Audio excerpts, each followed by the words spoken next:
ಆಗುತ್ತೆ. ಅದಕ್ಕೋಸ್ಕರ ಕರ್ನಾಟಕ ಸರ್ಕಾರದವರು ನಮ್ಮ ರಾಷ್ಟ್ರೀಯ ಆರೋಗ್ಯ ಅಭಿಯಾನದಡಿ ವಿಫ್ಸ್ ಅಂದರೆ weekly iron folic acid supplementation ಟ್ಯಾಬ್ಲೆಟ್ಸ್ನ ಕೊಡ್ತಾ ಇದ್ದಾರೆ.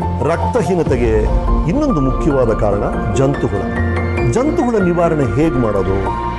ಮೊದಲನೇದಾಗಿ ನಿಮ್ಮನ್ನು ಸ್ವಚ್ಛವಾಗಿಟ್ಕೋಬೇಕು, ನಿಮ್ಮ ಅಕ್ಕಪಕ್ಕವನ್ನು ಸ್ವಚ್ಛವಾಗಿಟ್ಕೋಬೇಕು, ಅದು ಬಹಳ ಮುಖ್ಯ. ಅಷ್ಟೇ ಮುಖ್ಯ, ವರ್ಷಕ್ಕೆ 2 ಸಲ ಜಂತುಹುಳ ಮಾತ್ರೆಯನ್ನು ಸೇವಿಸಬೇಕು. ಪ್ರತಿಯೊಂದು ಶಾಲೆ, ಪ್ರೈವೇಟ್ ಕಾಲೇಜಸ್ಸು, ಸ್ಕೂಲ್ಸು, ಅಂಗನವಾಡಿ ಎಲ್ಲ ಕಡೆ ಸರ್ಕಾರದವರು ಉಚಿತವಾಗಿ ಜಂತುಹುಳ ಮಾತ್ರೆಯನ್ನು ವರ್ಷಕ್ಕೆ 2 ಸಲ ಇದ್ದಾರೆ. 1 ರಿಂದ 19 ವರ್ಷದ ಒಳಗಿರುವ ಮಕ್ಕಳಿಗೆ ಕಡ್ಡಾಯವಾಗಿ ಈ ಜಂತುಹುಳ ಮಾತ್ರೆಯನ್ನು ಕೊಡಿಸಲೇಬೇಕು. ಬನ್ನಿ, ಸ್ವಚ್ಛವಾಗಿರೋಣ, ಸ್ವಸ್ಥವಾಗಿರೋಣ, ಸದೃಢ ಭಾರತವನ್ನು ಕಟ್ಟೋಣ. ಇದು ಕರ್ನಾಟಕ ಸರ್ಕಾರದ ಆರೋಗ್ಯ ಇಲಾಖೆಯ ಮಹತ್ವದ ಹೆಜ್ಜೆ.